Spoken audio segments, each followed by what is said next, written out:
Live from our 7 Tasmania studios, your nightly news with Kim Miller begins now. Good evening, everyone. First tonight, businesses whose bottom line have been impacted by the pandemic will now have access to new funding support.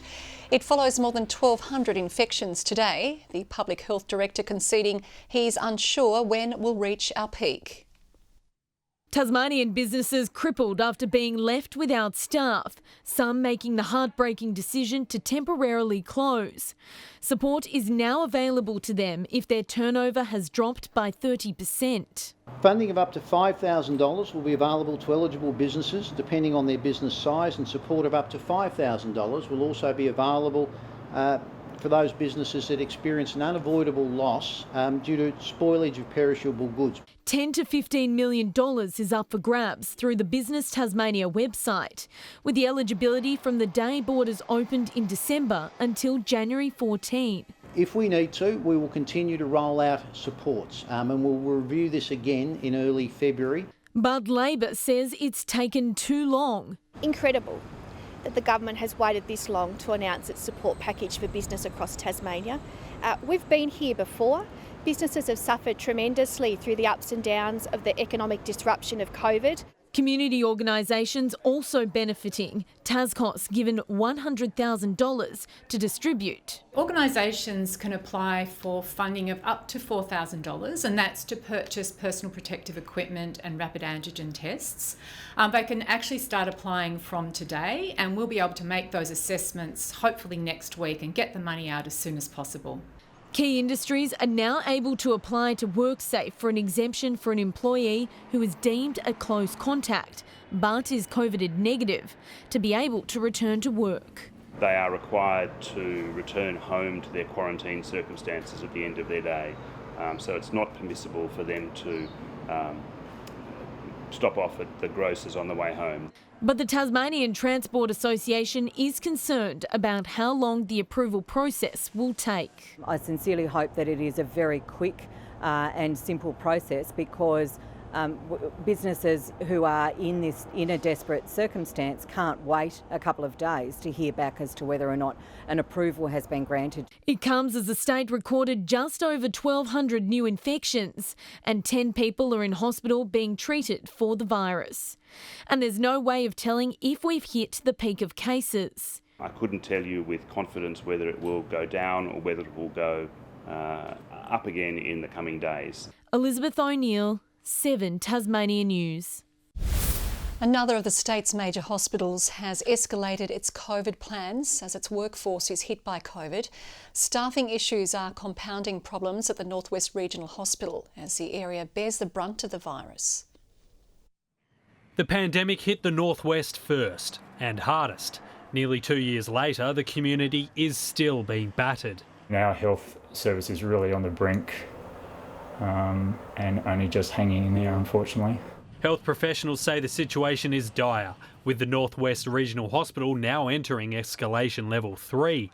Coupled with the effects of ongoing need for staff to take leave and the traditional holiday period, we think it's time. If we're stopping elective surgery, that is a health system in crisis. Some coasters have been waiting 6 days for their PCR results, with only private testing available. The state service only now stepping in to help clear the backlog. Burnie is also waiting on a promised community case management facility. The health department is still advertising for positions, admitting staffing has been a challenge. And we're seeing services cancelled or rescheduled or changed, including child health appointments across the state, which is concerning as staff are shifted around to try and fill the gaps that the government said that they had covered. We also have significant capacity across the state in terms of our COVID case management facilities. They aren't full by any stretch of the imagination. Across the state, 188 health workers are COVID positive, with the department maintaining there's no known transmission of COVID-19 in health settings. The Nurses and Midwives Union doubts this claim. They're not spending time outside of their home or their immediate household contacts, and they don't understand where it is that they might be contracting COVID-19 if not for in the workplace. The department introduced COVID leave for close contacts to access while isolating. However, those who then contract the disease are being forced to take sick leave first, even if asymptomatic, while they're required to stay away from work. They say calls for the COVID leave to be made available for positive staff have been knocked back. We are very concerned that that's not considered, and we have considered that for those members that are testing positive without symptoms, that it's highly likely at this point that they could contract COVID in their workplace, and they should consider putting in a workers' compensation claim. Tensions escalating right at the time when we need our health staff most. Josh Duggan, 7 Tasmania News. A 56-year-old woman is believed to be the sole victim of a fatal unit fire in Huonville this afternoon. Emergency services were called to the scene on Sale Street just before 2 o'clock. The house was fully engulfed on arrival and has now been left completely destroyed. Pretty hectic scene. Obviously the structure was fully engulfed. At that time we were aware that there was an occupant that we couldn't account for. So yes, we were doing our utmost to try and locate that occupant. It's still unclear what caused the incident, with investigations now underway. A report will be prepared for the coroner.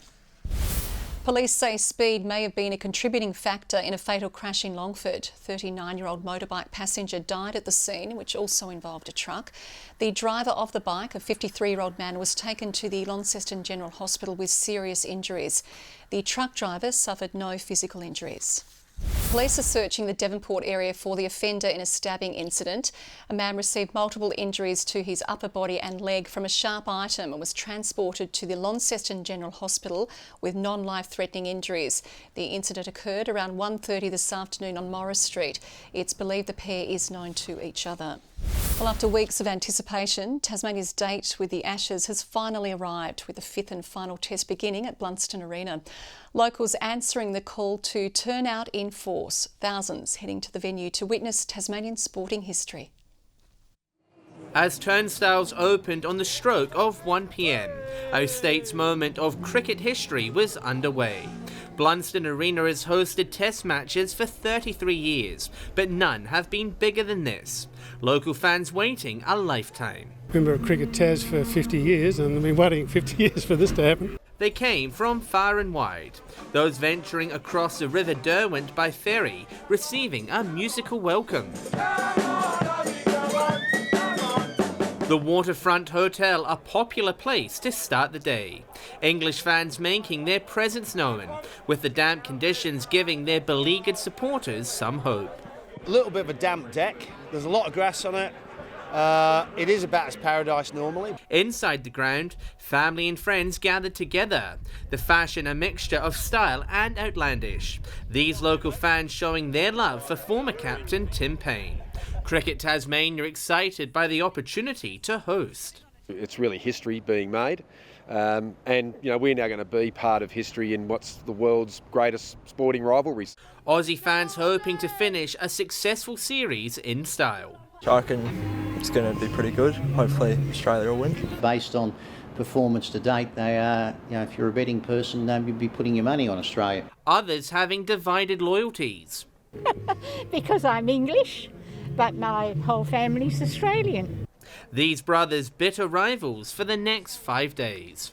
I like Pat Cummins and he's a really good bowler. I just have this top and I like England, so going for England. Defying mainland jibes, the first 3 days are expected to be sold out. A sea of fans made their presence known inside the ground. The pictures of a packed arena beamed to hundreds of millions of people worldwide. Cricket Tasmania hoping for more regular visits. We're very confident that that demonstrates that this stadium and our people are able to execute large events here, and that more Test cricket should and could be played here. That battle can wait for another day, as the battle on the pitch begins. It's all happening. John Hunt, 7 Tasmania News. Plans are forging ahead for a transit lane on Hobart's southern outlet in an effort to ease traffic congestion. The Tasmanian government says it's engaged with key property owners who will be impacted by the solution. Some dwellings have already been acquired as a result. Discussions with locals are ongoing as assessment of the land gets underway. Tasmania's rock lobsters will now hit the shelves in another Asian country as Australia opens up exports to South Korea. It comes after a difficult year with market loss in China, but the expansion of frozen sales is expected to be a win for the industry. An Australian delicacy, this Tasmanian crustacean is known for its popularity among premium consumers. The southern rock lobster has the highest and best taste. Access to the state's rock lobster is now being expanded on the international stage, South Korea opening up for a new trading partnership. By having Korea there with the frozen, and now we're setting up for frozen, it gives us a second tier market. Asian markets will pay a premium for our high quality seafood, particularly rock lobsters. Farmers see the move into the East Asian nation as a positive step. Live, frozen and chilled southern rock lobster will be exported for consumption after a year of being shut out of mainland China due to trade disputes. You've only got one market, you get burnt. I don't think we'll ever do it again. Our company won't anyhow. 97% of what we fished across the country went to China. Meant we knew we needed to work with industry to find new markets. That doesn't mean we won't trade with China again in the future, and we look forward to being able to do that. The federal government already anticipating this won't be the last of new avenues opening up. Doors opening in the Middle East, Europe and North America too. Grace Evans, 7 Tasmanian News. Despite some motor FOMA acts being cancelled, performers were putting the final touches on their work today ahead of the festival in Launceston later this month. Stompin' Youth Dance Company will present the pieces titled Rival Plains and Fertile Ground. It has been a dream for many of the artists involved to be part of the iconic festival of events. The basic premise is to comment on the impact of humans on the natural world or on our environment, and how we have transformed spaces to fit our needs. The performance is a first for the company, bringing together two sets of artists for a I duet. saw synergies and similarities between the two works that were being made separately, and by coincidence with the same sound designer, Anna Whitaker. Mona FOMA kicks off in Launceston on January 21 until January 23 before moving to Hobart on January 28 through to the 30th. Construction is complete on a new landfill cell in Launceston. The $10 million facility will be integrated into the Launceston Waste Centre's methane gas capture system, which generates electricity from buried waste. The new cell we've constructed is equivalent to about 15 Myer buildings, so we fill about 3 of them a year as a community. And it complements our other things like our curbside recycling, our food organics collection. Proving it certainly wasn't a rubbish idea. And Hobart has strengthened its grip on a place in the finals with a 9-run win over the Sydney Thunder. 83 from Matthew Wade helped the Canes to 6 for 177 from their 20 overs. The Thunder making a fast start, racing to 1 for 66 within just 5 overs, but 3 wickets from Riley Meredith and Jordan Thompson steadied the ship as the Thunder's middle order collapsed.